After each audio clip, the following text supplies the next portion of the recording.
जय जगन्नाथ। आज हूँ शाकंभरी नवरात्र। शाकंभरी नवरात्र 28 तारीख डिसेम्बर मास 2025 रु आरंभ होता है। यह पौष पूर्णमी शेष होता है। शाकंभरी नवरात्र हूँ विचित्र नवरात्र बोली कह जाए। पौष मासर शुक्ल अष्टमी रे पालन करा जाए शाकंभरी नवरात्र। ये शाकंभरी नवरात्र को विचित्र बोली कह जाए। प्रत्येक नवरात्र कौन करा जाए ना शुक्ल प्रतिपदार आरंभ हो नवमी तिथि रे शेष होता है। किंतु पौष मासरे जो नवरात्र पालन करा जाए ताहा शेष होता है केबे ना पौष पूर्णमी रे, जहाँ को कह जाए शाकंभरी जयंती।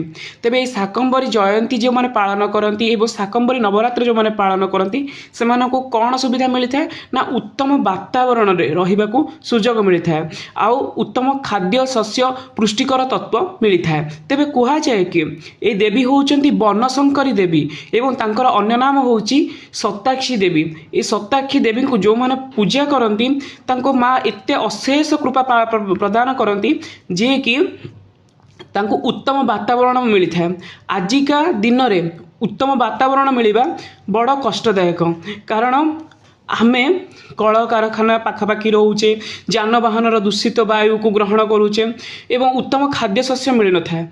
तेबे जदि ये शाकंभरी पूजा अर्चना करा जाए तेबे आमको उत्तम वातावरण रहिबार सुजोग मिलता है एवं माँ कृपारू आमको उत्तम खाद्य शस्य मिलता है। सेथिपाई माँ उद्देश्य आज दिन ठारू किछि नहले अंततः माँ उद्देश्य गोटे दीप प्रज्वलन करार दरकार अच्छी एवं ताहा सहित कौन करार अच्छी ना माँ पाखरे किछि फलमूल पनीपरिया को समर्पण करी ताहाकू पुनश्च भाव रंधन कर निजे खाद्य ग्रहण करने अत्यंत शुभप्रद होता है। एवं ताहा सहित माँ को सम्मान सूचक हिसाब से माँ जेहेतु सबकि देइचंती माँ को सेठी कौन करिवार अछि ना रंधन करार अच्छी शाक सब्जी जहाँकि फलमूल पनीपरिया ए सब को रंधन करी माँ पाखरे भोग लगाए ताहाकू जदि सेवन करा जाए माँ अशेष कृपा मिलता है। माँ यह ही होउची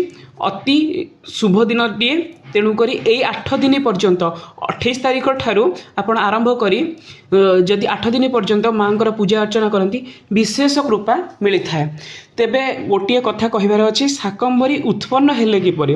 ये शाकंभरी उत्पन्न हेले केमिति ना शाकंभरी देवी जेतेबेले कौन होइछि ना दुर्गमासुर जेतेबेले स्वर्ग मर्त्य को तार निजर कर्तृत्वर अधिकार कला सही समय इंद्रंकर जो वर्षा करिवार दायित्व को तांका हाथरू छड़ाई देला। से